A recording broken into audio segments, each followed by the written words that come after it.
这些的各位观众朋友们，大家好，欢迎您收看藏人行政中央电视台本周土伯特华语新闻节目。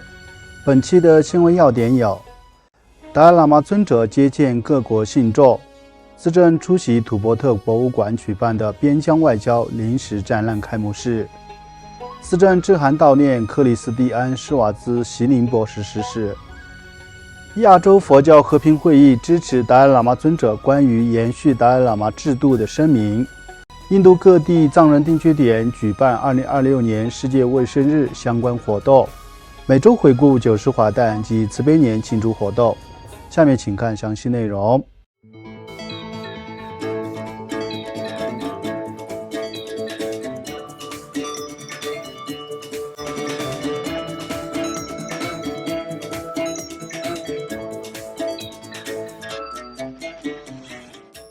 土伯特精神领袖第14世达赖喇嘛尊者于上周五4月3号开始，在印度北部达仁萨拉的寝宫接见了1800多名来自蒙古、韩国、喜马拉雅地区、印度和尼泊尔以及来自世界各地的生俗信众和访客。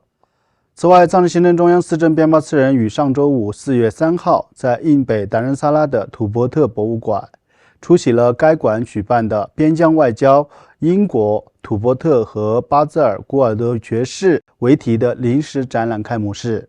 1935年至1945年担任英国驻锡金政务馆的巴兹尔古尔德爵士的孙女弗朗西斯·卡特勒和其丈夫乔纳森·卡特尔出席，并为展览剪彩节目。该展览基于古尔德爵士所著的《莲花中的宝石：一位印度政务官的回忆录》一书，系统性呈现了他在土伯特的历史经历，包括他接替英国驻江孜贸易代理、出席第14世达赖喇嘛尊者坐船大典等重要历史时刻，并展出他向噶夏呈递有关寻访以认定第14世达赖喇嘛尊者的译本文件。展览中还陈列2份珍贵历史文献，即曾由古尔德爵士本人保存，并由其家人于去年捐赠给藏人行政中央的重要历史文献。这些文献与曾任土伯特政府财政大臣的夏格巴旺修德丹所穿的传统藏装和靴子一同展出，体现了当时土伯特在内政与对外交往中的事实独立地位。资政边巴次仁在开幕式上致辞时，感谢弗朗西斯·卡特勒的捐赠，并强调西方人士访问土伯特的历史可追溯至公元17世纪初。这一历史事实有助于证明土伯特的历史地位，并反驳中国对土伯特历史的扭曲叙述。弗朗西斯·卡特勒在致辞时分享了他对土伯特及其文化的兴趣源于祖父的著作。他强调他家族3代人都曾觐见达赖喇嘛尊者，并形容这是一生之中3代同源。藏人行政中央外交与新闻部秘书长噶玛丘因及土伯特博物馆馆长丹增多登也在活动上发言。另外，资政边巴次仁于本周三代表藏人行政中央及全体藏人，就坚定的土伯特游人、长期支持土伯特自由事业的克里斯蒂安·施瓦兹席宁博士的辞世表达深切哀悼。资政在致给逝者女儿的调研信中强调了施瓦兹席宁博士生前取得的非凡成就，并指出施瓦兹席宁博士是土伯特人民真正而坚定的朋友。他生前积极倡导藏中对话，并强调在多年间，资政有幸在多个有关土伯特问题的圆桌会议上与他交流，由此认识到他不仅是一位杰出的德国政治家，更是一位坚定致力于以和平方式解决冲突的人。施瓦兹席宁博士在德国及国际政坛担任过重要职务，他曾任德国联邦议员超过20年，并担任联邦邮政与电信部长。他还曾作为国际调解人被任命为德国驻波斯尼亚和黑塞哥维那高级代表。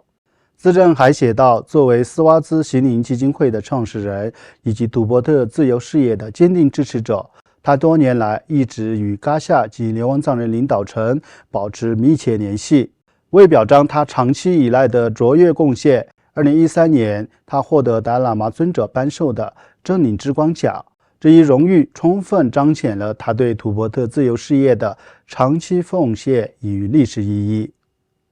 此外，亚洲佛教和平会议于上周三4月1号在印度比哈尔邦的普提迦耶召开了第16届执行理事会会议，并通过决议支持达赖喇嘛尊者关于延续达赖喇嘛制度的声明。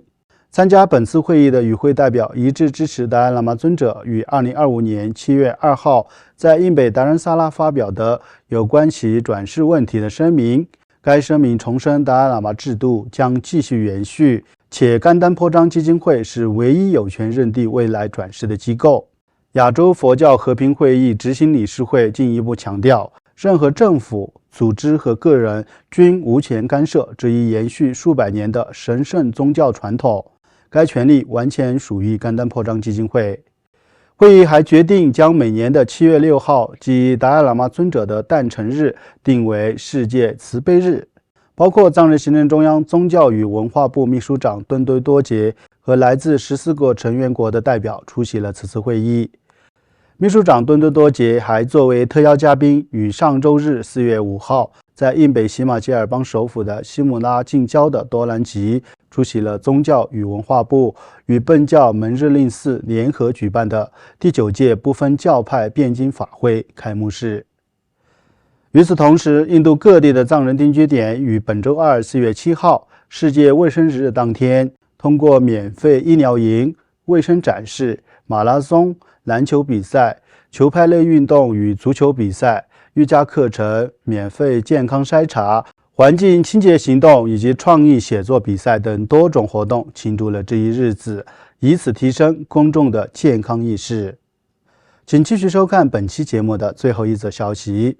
作为藏人行政中央发起的90华诞及慈悲年倡议活动的一部分，位于世界各地的藏人行政中央驻外办事处和印度各地的藏人定居点，在过去的1周里举办了多项活动，推广达赖喇嘛尊者的慈悲与利他理念。在印度北部达仁萨拉，达赖喇嘛慈善信托基金向乔吉瓦拉政府小学捐赠了各类教育用品、生活必需品和体育器材，助会该校18名当地学生及来自其他邦的日薪劳工子女。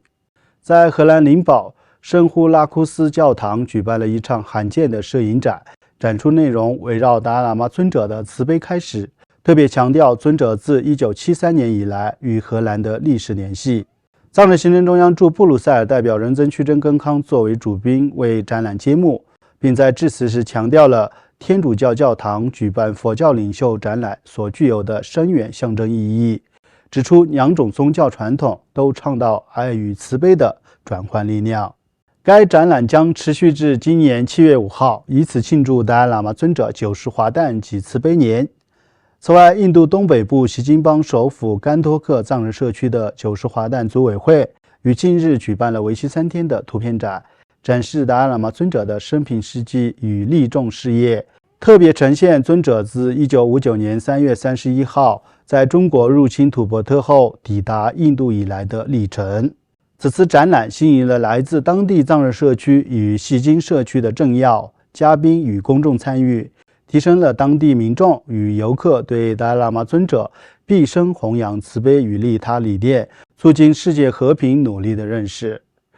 观众朋友们，以上就是本期节目的全部内容。欲了解更多有关吐蕃特境内外的讯息，请登录屏幕下方的网址。感谢大家的收看，我们下期节目再会。